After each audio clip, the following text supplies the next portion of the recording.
হিন্দু ধর্মানুসারে সোমবার ভগবান শিবের উপাসনার জন্য বিশেষ দিন হিসেবে বিবেচিত হয়। এর পেছনের কারণ হল সোমবারকে সোম বা চাঁদের দিন হিসেবে ধরা হয় এবং এই দিনটি ভগবান শিবের সাথেও সম্পর্কিত। পুরাণ ও লোককথায় সোমবারকে শিবের প্রিয় দিন হিসেবে বর্ণনা করা হয়, যেখানে ভক্তরা তাদের ভক্তি ও শ্রদ্ধা নিবেদন করে। সোমবার সোম বা চাঁদের দিন হিসেবে পরিচিত। হিন্দু পুরাণ অনুসারে ভগবান শিব চন্দ্রকে রক্ষা করেছিলেন এবং তাকে রক্ষা করার কারণে তিনি কিন্তু সোমনাথ নামেও পরিচিত। সোমবারকে ভগবান শিবের প্রিয় বার হিসেবে ধরা হয়, তাই এই দিনে তার পূজা করলে বিশেষ ফল পাওয়া যায়। কিংবদন্তি অনুসারে দেবী পার্বতী শিবকে পতি হিসেবে পাওয়ার জন্য 16টি সোমবারের ব্রত করেছিলেন, যা এই দিনটিকে আরও তাৎপর্যপূর্ণ করে তোলে। এছাড়া সোমবার শিবের পুজো করলে জীবনের বিভিন্ন সমস্যা ও বাধা দূর হয় বলে বিশ্বাস। তাই ভক্তরা এই দিনে শিবের কাছে বিশেষভাবে প্রার্থনা করে। সোমবার শিবের পূজা করলে ভক্তরা তাদের কর্মফল থেকে মুক্তি পেতে পারে এবং জীবনে শান্তি ও সমৃদ্ধি লাভ করতে পারে। শ্রাবণ মাস কিন্তু শিবের প্রিয় মাস হিসেবেই ধরা হয় এবং এই মাসে প্রতিটি সোমবারকে শ্রাবণ সোমবার হিসেবে পালন করা হয়, যেখানে ভক্তরা বিশেষভাবে শিবের পূজা করে। এমনও একটি বিশ্বাস আছে যে অন্যান্য দেবতারা যখন ঘুমিয়ে থাকেন তখন শিব কিন্তু জাগ্রত থাকেন, তাই শ্রাবণ মাসে তার পূজা করলে বিশেষ ফল পাওয়া যায়। এই সমস্ত কারণে সোমবারকে ভগবান শিবের উপাসনা করার জন্য একটি বিশেষ শুভ দিন হিসেবেও বিবেচনা করা হয়। তো বন্ধুরা, আমি রূপা চলে এসেছি একটা নতুন ভিডিও নিয়ে। আজকে সোমবার অর্থাৎ মহাদেবের দিন। এই সোমবারে কেন মহাদেবকে পুজো করা হয়, এই সম্পূর্ণ তাৎপর্যপূর্ণ কথা থাকবে আজকের ভিডিওতে। তোমরা যদি আমার চ্যানেলে প্রথমবার এসে থাকো তাহলে ভিডিওটাকে একটা লাইক করে ওম নমঃ শিবায় বলে নিচে কমেন্ট করে যেও। কমেন্ট করার পাশাপাশি অবশ্যই চ্যানেলটাকে সাবস্ক্রাইব করে পাশে থাকার অনুরোধ রইল। ওম নমঃ শিবায়। সোমবার শিবলিঙ্গে কি অর্পণ করলে মনের সব আশা পূরণ হয়? অনেকেই বলেন যে শুধু বেলপাতা, ফুল, ফল, জলেই তুষ্ট হন মহাদেব। তবে তার সঙ্গে শিবলিঙ্গে কিছু বিশেষ জিনিস নিবেদন করলে শিব ঠাকুর কিন্তু সহজেই প্রসন্ন হন। সোমবার শিব পূজা করার সময় কিছু নিয়ম মেনে চলা উচিত, যেমন সকালবেলায় স্নান করে শুদ্ধ বস্ত্রে শিবের পুজো করা উচিত। পুজোর সময় শিবলিঙ্গে জল, দুধ, বেলপাতা, ফুল, ফল ইত্যাদি নিবেদন করা উচিত। উপযুক্ত মন্ত্র পাঠ করে শিবের আরতি করা উচিত। শিবের পূজা করার সময় ভক্তি ও শ্রদ্ধা সহকারে তার কাছে প্রার্থনা করা উচিত। সুতরাং সোমবার শিব পূজা করা একটি অত্যন্ত শুভ ও ফলদায়ক কাজ। এটি জীবনে শান্তি, সমৃদ্ধি এবং বিভিন্ন মনোবাঞ্ছা পূরণে সহায়ক।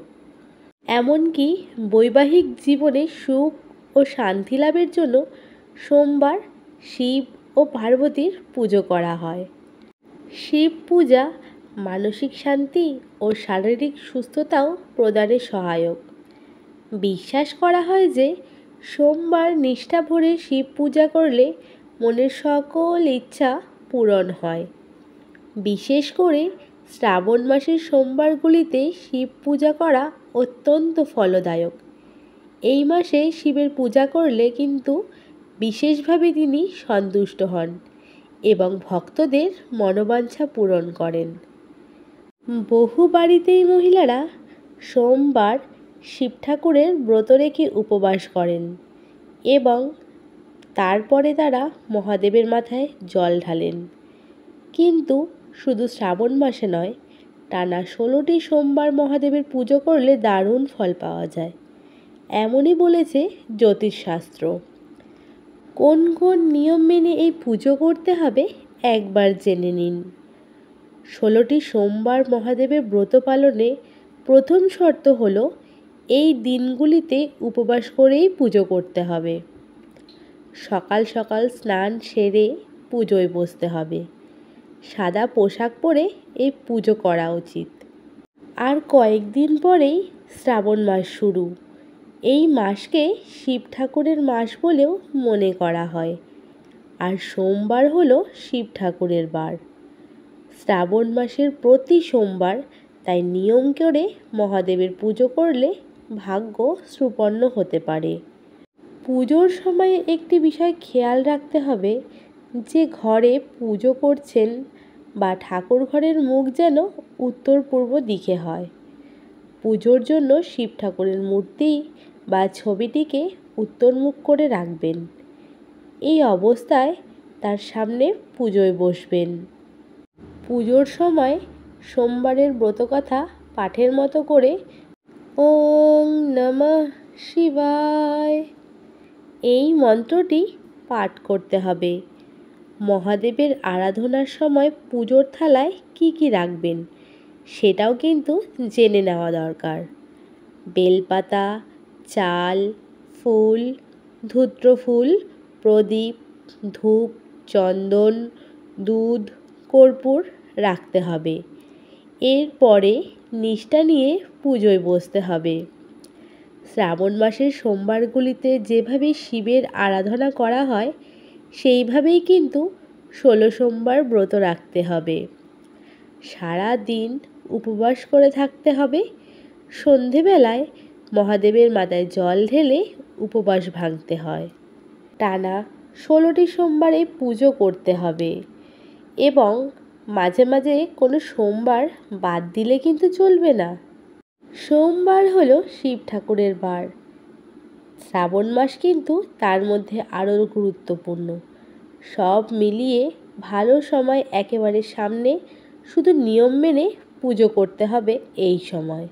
শিব পুজোর সময় আরও কিছু জিনিসের খেয়াল রাখতে হবে, যেমন শিবলিঙ্গে হলুদ, সিঁদুর, কুমকুম, তুলসী পাতা, ভাঙা চাল ইত্যাদি নিবেদন করা একদম উচিত নয়।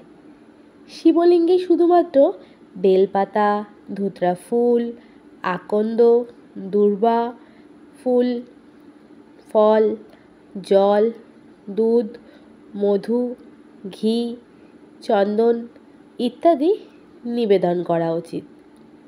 কেন শুধুমাত্র সোমবারকেই শিবের বার হিসেবে বলা হয় এ নিয়েও কিন্তু অনেকেরই কৌতূহল আছে। এর পেছনে রয়েছে এক দারুণ গল্প। সেই গল্পটি বলছি তোমাদের। কথিত আছে চন্দ্রদেবতা রাজা দক্ষের 7টি পালিত কন্যাকেই বিয়ে করে নিয়েছিলেন। এই 27 জন কন্যা আকাশে 27টি নক্ষত্রের প্রতিনিধিস্ব স্বরূপ ছিলেন। যাই হোক, এই 27 জনকে বিয়ে করলেও চন্দ্র কিন্তু তাদের মধ্যে রোহিণীর প্রতি বেশি আকৃষ্ট ও আসক্ত ছিলেন। বাকি বোনেরা কিন্তু এই নিয়ে যথেষ্ট ক্ষুব্ধ ছিলেন। তারা এমনকি বিষয়টি নিয়ে পিতা দক্ষের কাছেও অভিযোগ জানালেন। দক্ষও তার জামাই চন্দ্রকে অনেক বোঝালেন চন্দ্র যেন তার দক্ষের বাকি কন্যাদের প্রতি অবিচার না করেন। কিন্তু কে কার কথা শোনে? তখন ক্রুদ্ধ দক্ষ চন্দ্রকে অভিশাপ দিলেন। সেই অভিশাপের জেরে দিন দিন চন্দ্রের জ্যোতি কমতে লাগলো, হতে লাগলো ক্ষয়। তখন চন্দ্র ভয় পেয়ে ব্রহ্মার কাছে গেলেন এবং পরে তার পরামর্শে শিবের কাছে। শিব দক্ষের অভিশাপ রোধ করতে পারলেন না, তবে তিনি চন্দ্রকে আশীর্বাদ করে বললেন ক্ষয়ের পরেও চন্দ্র তার ঋত শরীর পুনরায় ফিরে পাবেন। সেই থেকেই কিন্তু ক্ষয়ে যাওয়া চাঁদ অর্ধচন্দ্রাকারে শোভা পাচ্ছে শিবের মাথায়।